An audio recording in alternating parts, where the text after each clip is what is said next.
Quindi Solaz, prima domanda che ricevo sempre dai miei amici. Loro hanno l'auto termica, sapendo delle auto elettriche vorrebbero proprio passarci queste auto elettriche, però è un po' esagerato per loro il Ok, passaggio. Allora stanno pensando, prendo una plug-in hybrid, che è una via di mezzo, ci sta, ci ma sta. cosa gli consigliamo per caricare la macchina loro? Allora, è la situazione che capita spesso, c'è già successo varie volte in Days, e quello che come azienda abbiamo pensato che potesse essere il miglior prodotto per introdurre questo genere di utenti al mondo Mm? dell'auto elettrica o del plug-in hybrid è la Chargy. Sostanzialmente una wallbox, carica modo 2, tu la compri, non hai bisogno di un installatore, arrivi a casa, l'attacchi all'asciugo, quindi la normalissima presa di casa, e carichi la macchina. Perfetto, quindi io praticamente la carico come se fosse una bicicletta elettrica. Esatto. Quindi però teniamo conto che una plug-in hybrid ha una batteria che varia tra i 10 e i 15 Ah. kWh più o meno. In quanto tempo la carico con la Beh, Chargy? allora, con Chargy ovviamente non essendoci un collegamento permanente alla rete elettrica, posso caricare massimo 10 ampere, sono 2.3 kW, se abbiamo 10 kWh, 15 kWh, in 5-7 ore carico tutta la batteria. Perfetto, quindi cioè di base una notte io l'utilizzo tipico, magari tu Esatto, hai 50-60 km di autonomia, tu arrivi a casa alla sera, la metti in carica, al mattino dopo è carica e te ne vai in giro. esatto. Molto bello.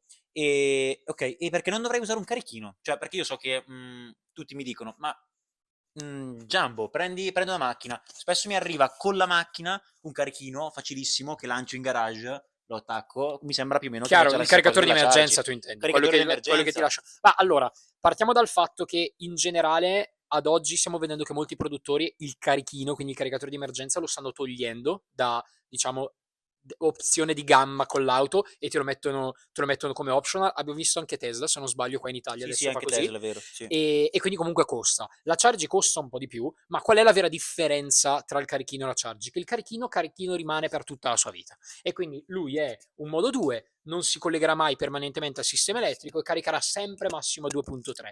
La Chargy l'abbiamo pensata in modo tale che se un domani tu hai bisogno di più potenza oppure hai bisogno di passare a un'auto elettrica, per esempio passi da una plug-in hybrid a una full elettrica e ti serve appunto più potenza di ricarica, chiami un installatore e in quel caso, nel caso puoi chiedere direttamente a noi di Days che ti diamo uno dei nostri installatori partner che abbiamo su tutto il territorio Chiaro, italiano, chiaro. chiami un installatore, l'installatore non cambia la wallbox, con la stessa Chargy va a togliere l'asciugo, a fare un collegamento permanente al sistema elettrico e a raddoppiare la potenza di ricarica da 10 ampere passi a 20 ampere, quindi da 2.3 passi a circa 4.5-4.6 di 4.6, kilowatt. ok, con wallbox installata, quindi poi diventa a tutti gli effetti una wallbox installata. Esattamente, la figata è proprio quella che abbiamo pensato a un prodotto che sostanzialmente sia adatto a introdurre una persona nel mondo dell'auto elettrica senza un costo esagerato, senza un costo di installazione e già diciamo a prova di futuro, nel senso che se un domani poi avrai bisogno di più potenza, vorrai cambiare auto, passare all'elettrico, tu non devi diciamo non devi andare con una nuova spesa, nuovo prodotto, nuova Chiaro. installazione,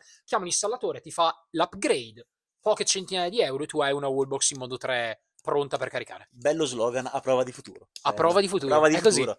E poi se ci pensiamo, 4 kW e mezzo alla fine è più che necessario per la Sì, carica domestica. esatto, ma infatti gli altri prodotti di Days caricano tutti monofase 7.4 e in trifase 22, che è un po' lo standard a livello italiano, ma a livello europeo in generale è uno standard per questo genere di prodotti.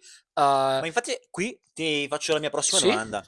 Cioè, il contatore medio in Italia è 3 kW. 3 esatto. kW con charge livello base, quindi che attacco all'asciugo va alla grande. Sì, anche perché sennò non attacchi più un phone, un forno e sei finito. Esattamente, Sì. esattamente. Però sappiamo che molte compagnie di energia offrono anche il 6 kW senza grandi costi Sì, aggiuntivi. Quindi se io volessi aumento il contratto a 6, a quel sì. punto non prendo più chargi.